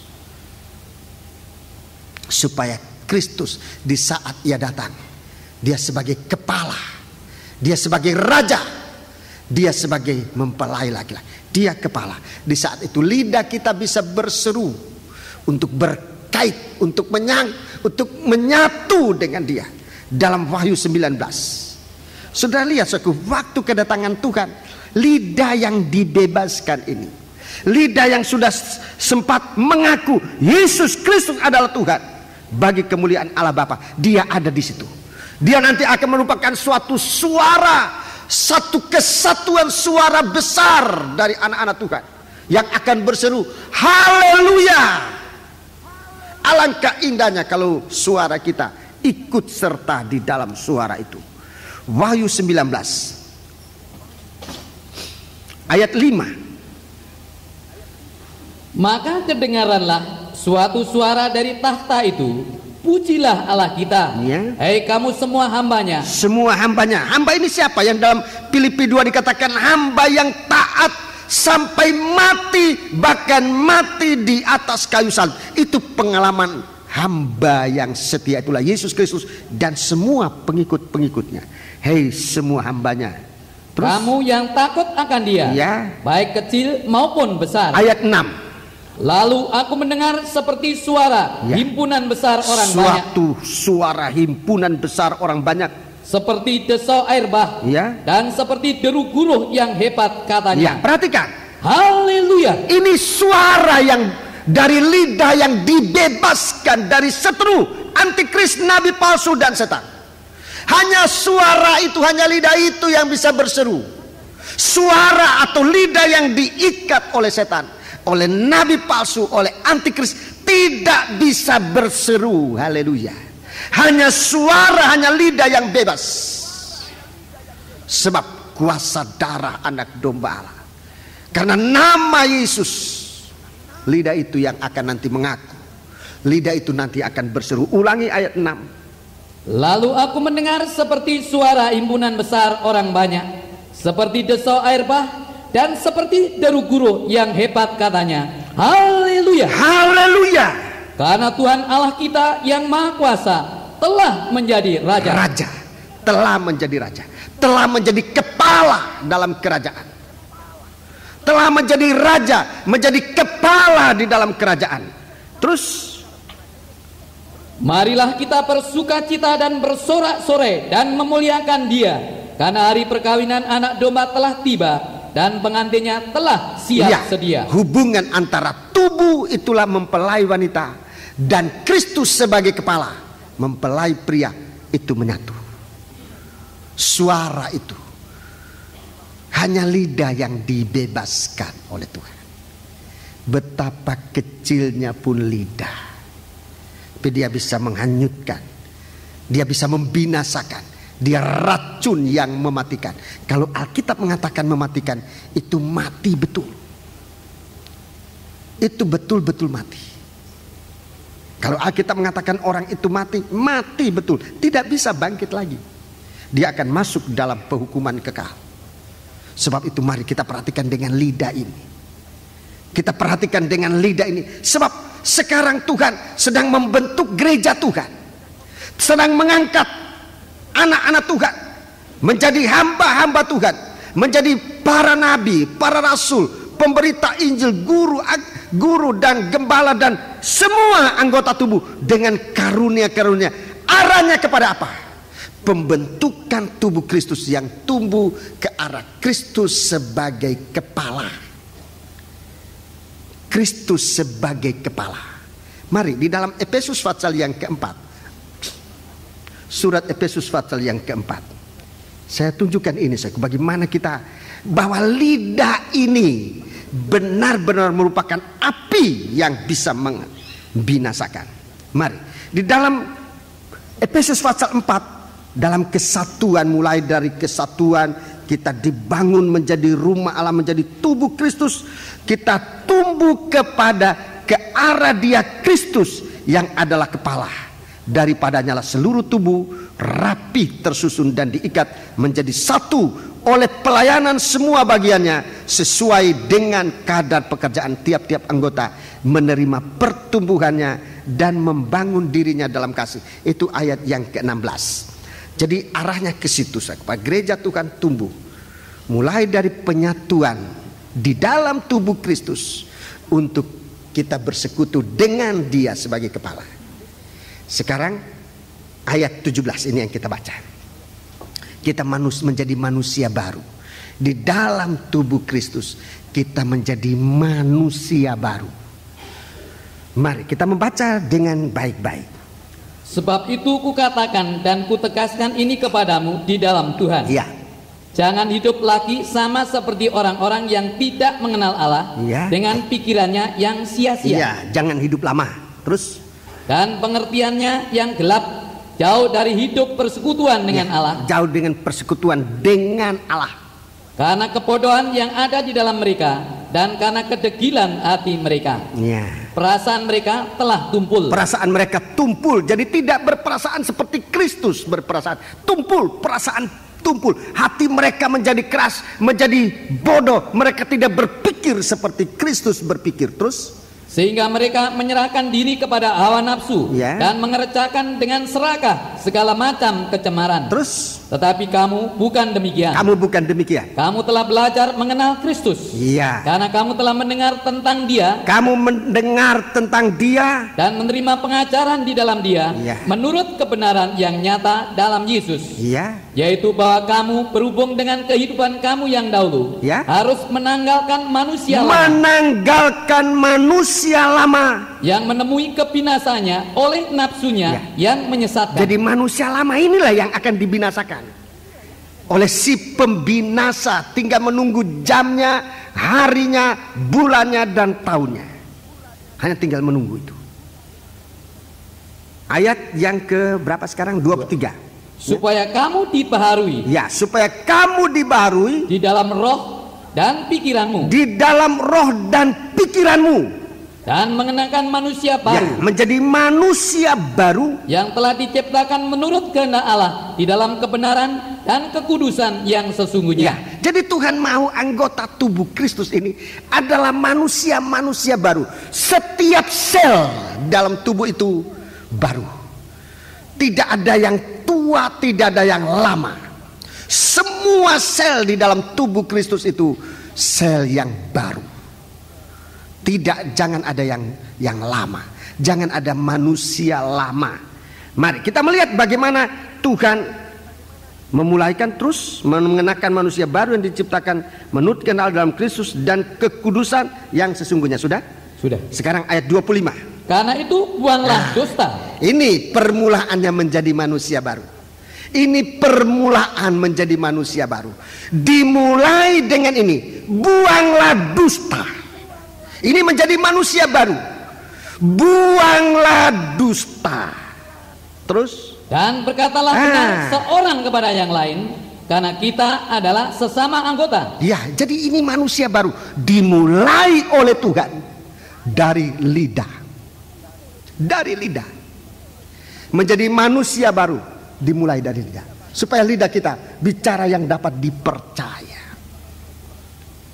Menjadi manusia baru dimulai dari lidah, yaitu jangan berbicara dusta. Buanglah dusta dan berkatalah benar seorang kepada yang lain, karena kita adalah anggota sesama. Kita adalah sesama anggota.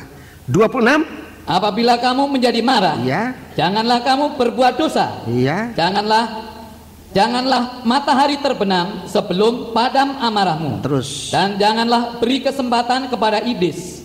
Orang yang mencuri, janganlah ia mencuri lagi, tetapi baiklah ia bekerja keras dan melakukan pekerjaan yang baik dengan tangannya sendiri, supaya ia dapat membagikan sesuatu kepada orang yang berkekurangan. Ayat 29. Janganlah ada perkataan kotor keluar dari mulutmu. Jangan ada perkataan kotor keluar dari mulutmu, tetapi pakailah perkataan yang baik untuk membangun, Ya. di mana perlu, supaya mereka yang mendengarnya beroleh kasih karunia. Ya, terima kasih.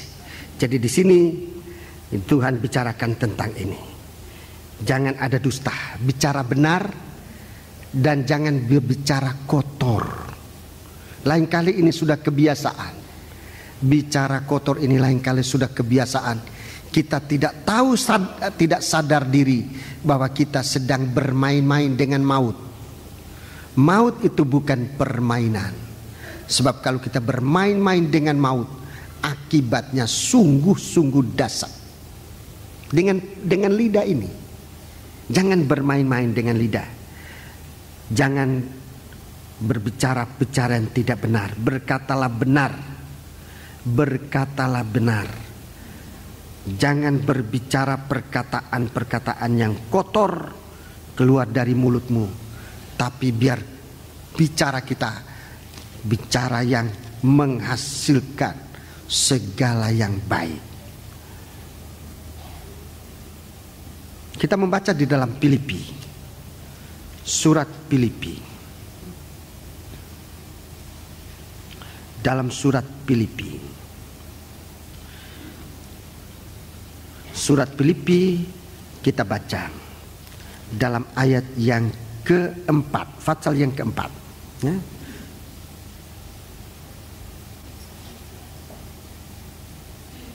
Ayat yang ke-8. Jadi akhirnya saudara-saudara, semua yang benar, Semua yang benar, semua yang mulia, semua yang mulia, semua yang adil, ya, semua yang suci, ya, semua yang manis, semua yang sedap didengar, semua yang disebut kebajikan dan patut dipuji, pikirkanlah semuanya itu. ya. Pikirkanlah semuanya itu. Pikirkanlah semuanya itu. Jadi jangan asal bicara. Jangan asal berbicara, tetapi supaya kehidupan kita menjadi suatu kehidupan yang diberkati oleh Tuhan. Kolose juga pasal yang keempat. Kolose pasal yang keempat, kalau pikiran kita, hati kita diisi oleh Tuhan dengan segala sesuatu yang baik ini. Filipi pasal 4, Kolose pasal 4 ayat yang ke-6. Hendaklah kata-katamu senantiasa penuh dengan kasih. Hendaklah kata-katamu senantiasa penuh dengan kasih. Jangan hambar, Ya. sehingga kamu tahu bagaimana kamu harus memberi jawab kepada setiap orang. Ya, jadi perkataan ini berguna. Perkataan kita, perkataan yang berguna. Jangan kita dilanda oleh peluru atau pelor api yang keluar dari mulut kuda. Saudara-saudaraku, jangan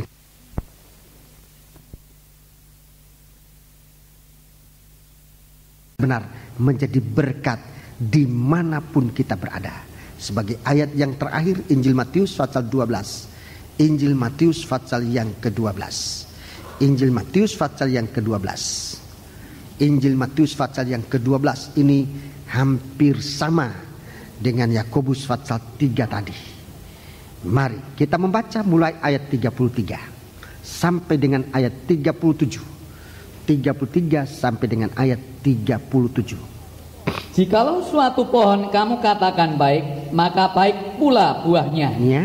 Jikalau suatu pohon kamu katakan tidak baik, maka tidak baik pula buahnya.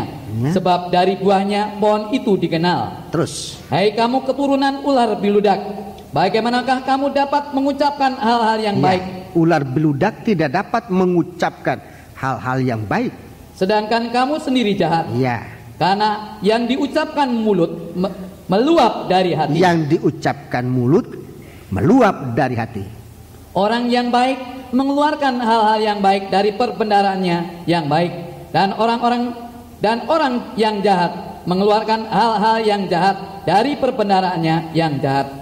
Tetapi aku berkata kepadamu, perhatikan, setiap kata sia-sia yang diucapkan orang, kata yang sia-sia itulah perkataan kotor, perkataan tidak benar, perkataan yang mematikan, itu perkataan sia-sia. Perkataan sia-sia yang diucapkan orang harus dipertanggungjawabkannya pada hari penghakiman. Ya. Karena menurut ucapanmu engkau akan dibenarkan. Menurut ucapan engkau akan dibenarkan. Dan menurut ucapanmu pula engkau akan dihukum. Ya, jadi mari kita diubah oleh Tuhan menjadi manusia baru. Berdoa. Kita kembali kepada firman. Penuhi hatimu dengan firman. Biar firman ini dari hati kita meluap di mulut kita. Firman Allah jauh lebih bermanfaat daripada kita bicara yang sia-sia. Jadi untuk sementara pengungkapan tentang api ini sampai di sini, dan kita doa terus supaya Tuhan menjelaskan dalam kita apa yang masih perlu kita tahu. Masih banyak ayat-ayat menyangkut soal ini. Untuk sementara hari ini saya sampaikan di sini, dan kita sudah melihat bagaimana pada hari-hari yang lalu sebenarnya kita sudah bermain-main dengan peluru maut. Itulah lidah yang mengandung racun yang mematikan. Mari kita menggunakan lidah bukan dengan kata-kata yang sia-sia, tetapi supaya kita memuliakan Allah dalam hidup kita. Mari kita bangkit berdiri. Pelayan-pelayan perjamuan suci silakan maju ke depan.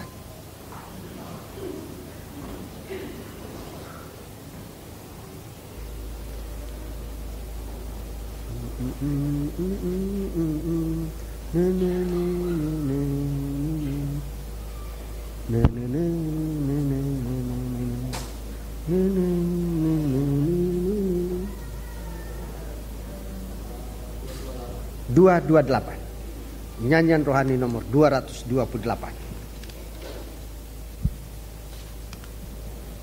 Ya.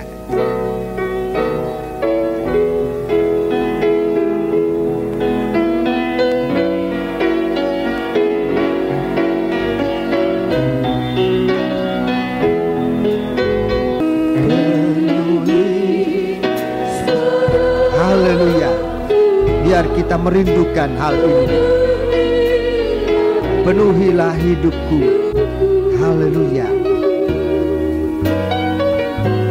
Hatiku bagai tanah gersang, merindukan jamahan. Buka hatimu agar firman Allah, roh Allah sempat menjangkau sampai di dalam hati. Ku bawa ke sungai Tuhan. Haleluya. Ingin ku teguh kesejukan air. Kita angkat tangan kita dua ke atas. Haleluya. Sambil membuka hati. Hati selebar-lebarnya kepada Tuhan. Sementara air kehidupan ini dicurahkan bagi kita.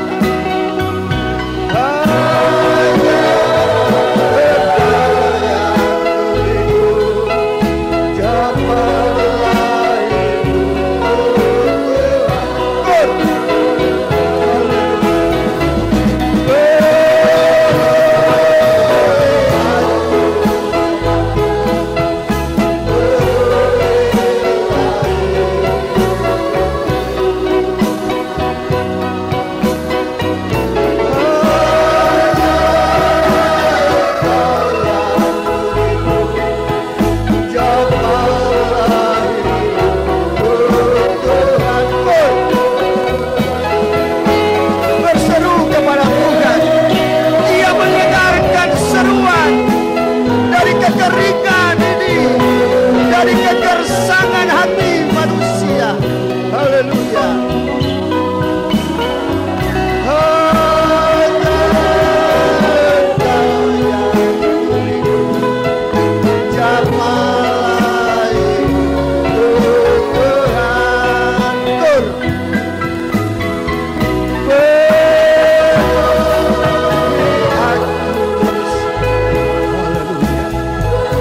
Setiap hati yang merindukan air kehidupan, itulah firman dalam urapan Roh-Nya yang suci.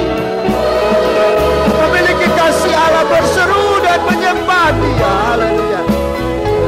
Haleluya. Dengan kita lakukan kor ini. Haleluya. Sambil membuka hati kita menyembah Allah. Haleluya. Haleluya. Haleluya.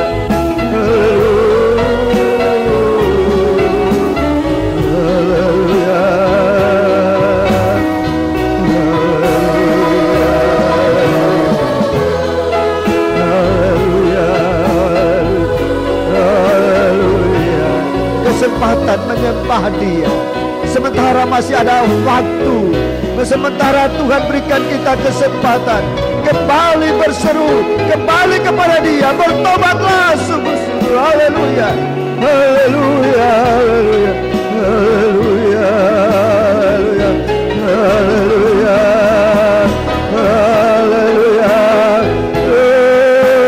haleluya, haleluya.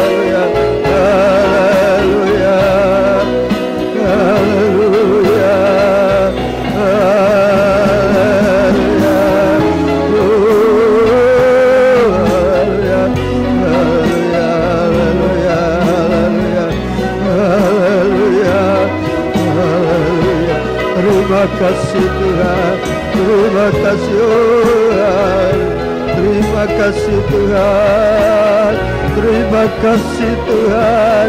Haleluya, haleluya, haleluya,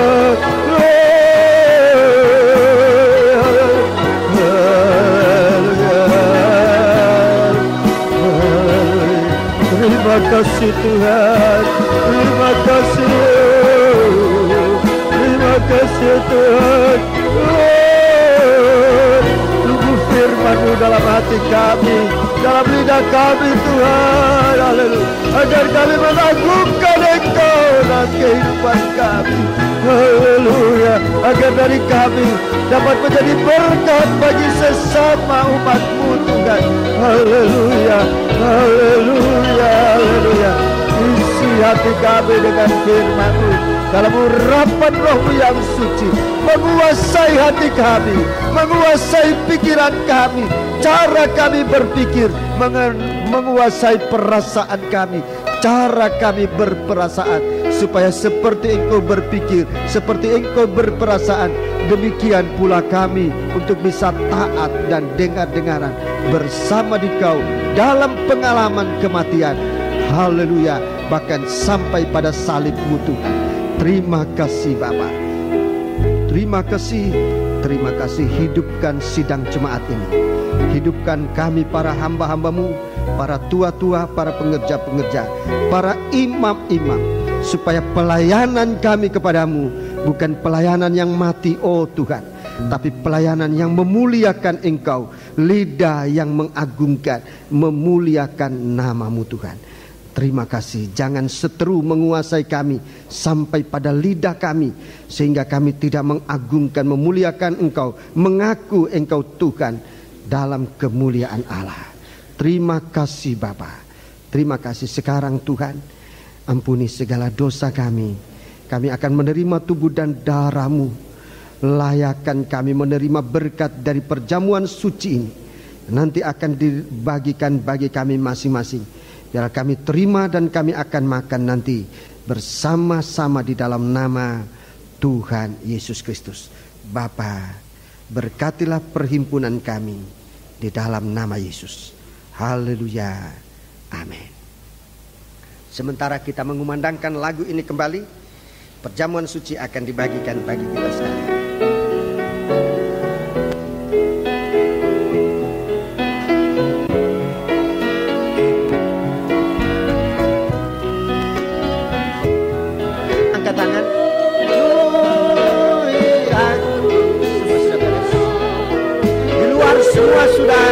bagian?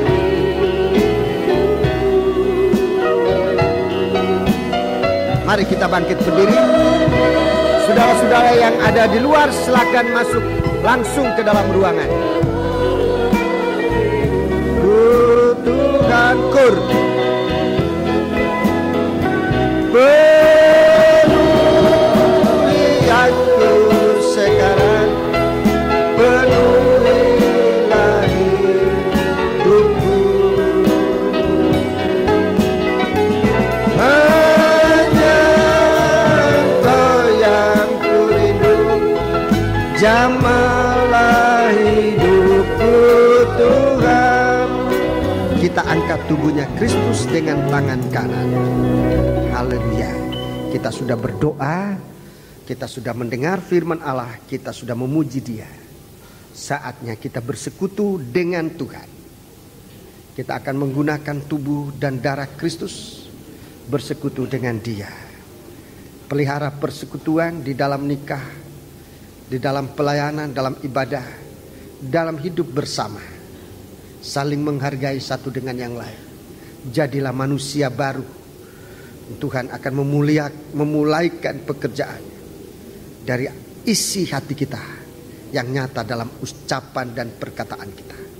Angkat tubuhnya Kristus dengan tangan kanan. Sebab apa yang telah kuteruskan kepadamu telah aku terima dari Tuhan, yaitu bahwa Tuhan Yesus pada malam waktu Ia diserahkan mengambil roti, dan sesudah itu Ia mengucap syukur atasnya. Ia memecah-mecahkannya dan berkata, dengarkan, inilah tubuhku yang diserahkan bagi kamu. Perbuatlah demikian menjadi peringatan akan aku. Kita makan bersama-sama dengan percaya dalam nama Yesus.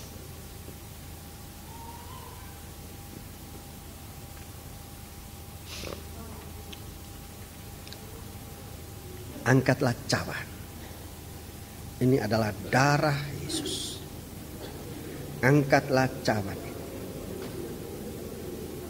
Demikian juga Ia mengambil cawan sesudah makan, lalu berkata, cawan ini adalah perjanjian baru yang dimeteraikan oleh darahku.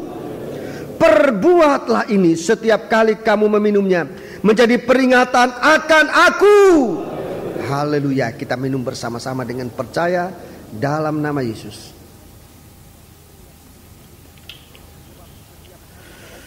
Sebab setiap kali kamu makan roti ini dan minum dari cawan ini, kamu memberitakan kematian Tuhan sampai Ia datang. Haleluya. Kita angkat tangan kita. Kita ucapkan syukur kepada Saudara Fritz Pinaria, tampil ke depan untuk berdoa. Haleluya. Haleluya, haleluya.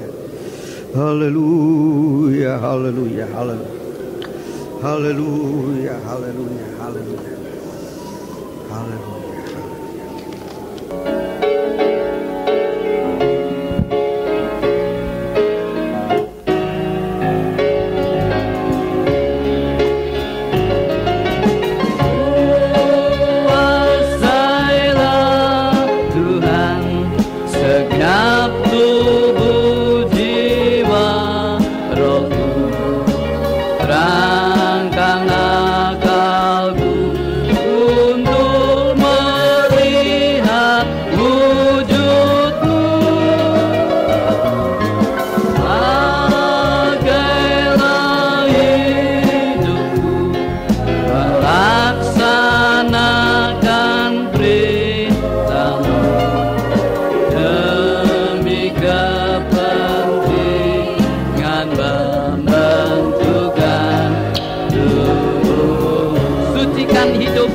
Dengan roh,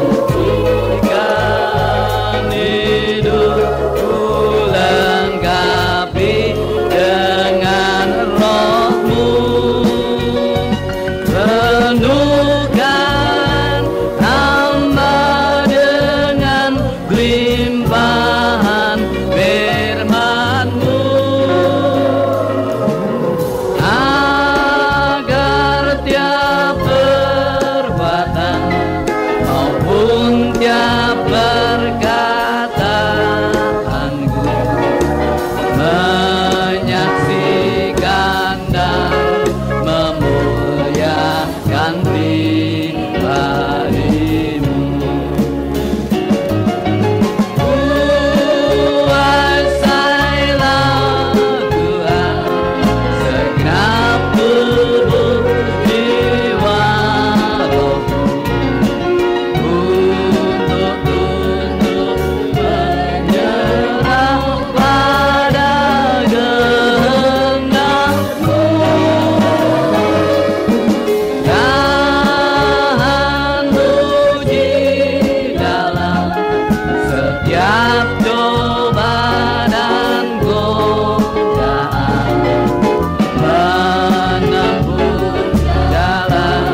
hidupku lengkapi dengan Roh. Hidupku lengkapi dengan Roh-Mu. Anugerah hamba dengan limpahan firman-Mu, agar tiap perbuatan maupun tiap perkataan-Mu menyaksikan dan memuliakan pribadi. Sucikan hidupku. Sama kita menundukkan kepala. Bapa, sebelum kami kembali, kami berdoa buat saudara-saudara kami semua yang dalam penderitaan. Bapa, kami percaya Engkau mampu menyembuhkan mereka. Engkau mampu menyelesaikan segala masalah yang menimpa mereka. Masalah apapun juga, sampai pun dengan perkara-perkara dan segala sesuatu yang sudah menyangkut hukum. Bapa, kami doakan mereka semua, Engkau kiranya menolong, melepaskan semua dari segala ikatan-ikatan yang mengganggu ibadah mereka, mengganggu ketenangan mereka, mengganggu kesehatan mereka. Segala kuasa kegelapan, Tuhan, kami panggil nama Engkau buat usir dia. Di dalam nama Yesus, segala setan kami usir kamu semua dalam nama Yesus. Pergi, darah Yesus yang berkuasa. Terima kasih. Kami doakan juga jalannya pelayanan yang Engkau percayakan kepada kami, baik dalam kebaktian-kebaktian rutin sampai pun kebaktian kebangunan, kebaktian persekutuan yang akan diadakan pada minggu yang akan datang. Tuhan, tolong kami, tolong hamba-hamba-Mu dalam perjalanan, tolong hamba-hamba-Mu yang dalam persiapan untuk datang ke tempat ini. Sertai semua dan kumpulkan kami untuk muliakan nama-Mu. Demikian juga hamba-hamba-Mu dalam pelayanan, juga dalam bagian pengurusan secara jasmani, BP seluruhnya. Tuhan, Engkau kiranya memakai kami dalam melayani di Kau. Kami serahkan semua, biarlah nyata kehendak-Mu dalam kami sekalian. Terima kasih Bapa, terima kasih. Kami akan kembali, kiranya tetap menyertai kami sekalian. Syukur buat segala berkat yang sudah kami terima, dan kami ucapkan terima kasih kepada-Mu Tuhan. Terima kasih kekasihku sekalian. Terimalah anugerah, cinta kasih dan berkat Tuhan, serta kembalilah dengan sejahtera dalam persekutuan Allah Bapa, Sang Putra dan Roh Kudus. Tuhan Yesus Kristus menyertai kami sekalian sekarang sampai selama-lamanya. Haleluya. Amin. Sekian, Tuhan menyertai.